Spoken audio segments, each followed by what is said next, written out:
Hello everyone and welcome to my channel. And today I'll be reading a Wriothesley Listener X Lyney by me. So let's get into it. It's one of those days that seem almost too perfect. The breeze off the sea is soft and cool. The sun is gently slipping below the horizon. And you, Lyney and Wriothesley have decided to meet up after a long week of work.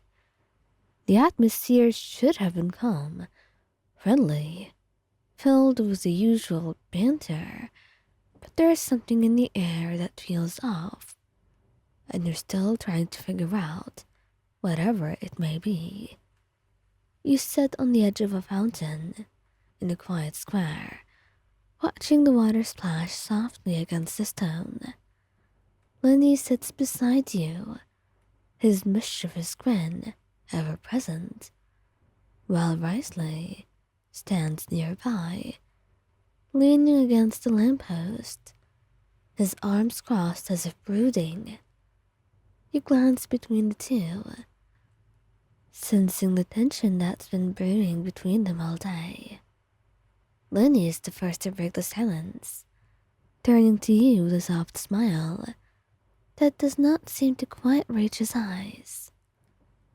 So, he begins, his voice light, but a little too careful. What are your plans for the weekend? We could go watch a show. I know you love the performances. And before you could answer, Wriothesley cuts in, his deep voice rumbling like distant thunder. Actually, we could train together at the Fortress of Mirapede. Lion mentioned wanting to improve her combat skills. I'm sure you can't help her do that. His gaze is intense as it fixes on Lyney for a brief moment, then shifts to you, softening slightly. You can feel the weight of both their gazes on you, and it makes your heart race.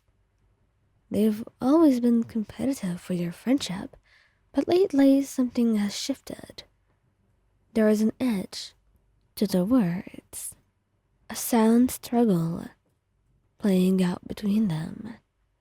That sounds fun, you say, trying to lighten the mood. Both ideas, actually. Maybe we can. You don't need to waste time with tricks and illusions when you could be learning something you actually wanted. Wriothesley interrupts, his voice sharper now, clearly aimed at Lyney. Lyney raises an eyebrow, his usual playful demeanor dropping for a moment. Oh, come on, Wriothesley. Some things have to be fun. You know, maybe she'd rather have a good time than spend it with you in Mirapede. Frankly, I don't see people going to Mirapede on the weekends. The tension is palpable now, thick enough to cut through. You look between them, a little taken aback.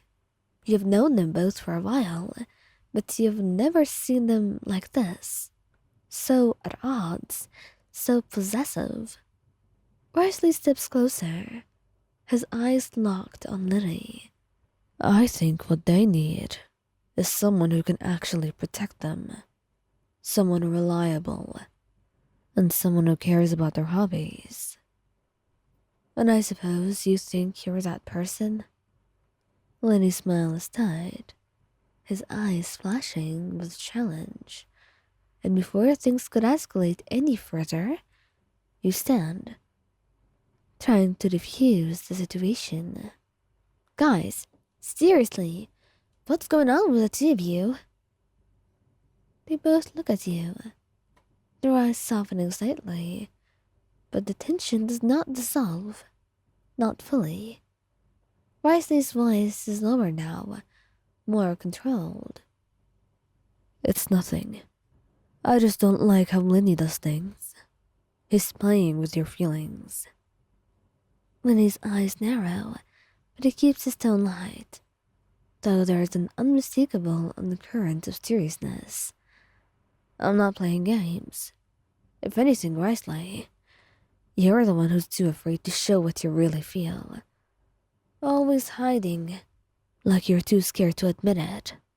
Your breath catches, the weight of their words settling in your chest.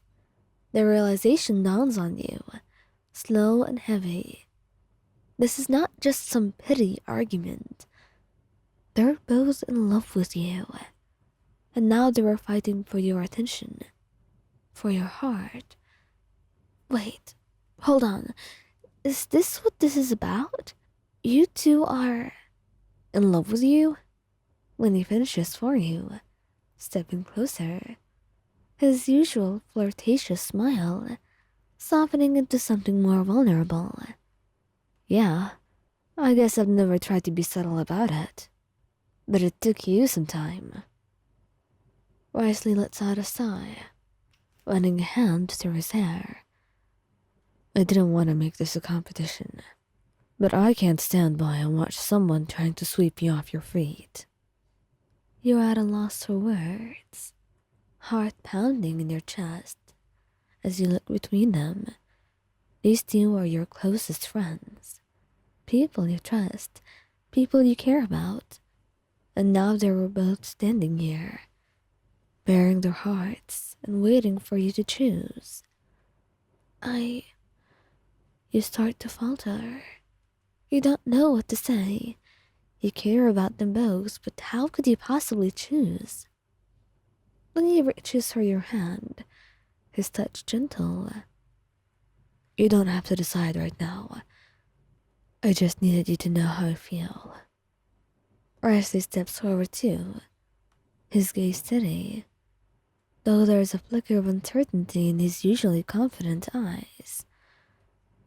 I'm not asking you to make a decision right now either. I just wanted to know that I'm serious about this. About you. Your head is spinning. The golden light of the sunset feels distant now, the world narrowing down to just the three of you. You can feel the weight of their emotions pressing down on you, the intensity of their feelings, filling the space between you.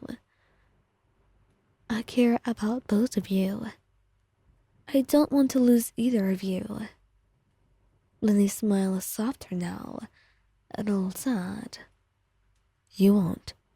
We just want to make sure you know what you mean to us. Wriothesley nods, his gaze still locked on you. We'll figure this out. You can take your time. And so, the tension eases between you, and you sit back down on the edge of the fountain, the cool stone grounding you as you try to make sense of everything. Lyney and Wriothesley stay close, their presence comforting, even in the midst of all this confusion. You don't know what the future holds, but for now, you're content to sit here with both of them by your side and take things one step at a time. After all, love is rarely simple.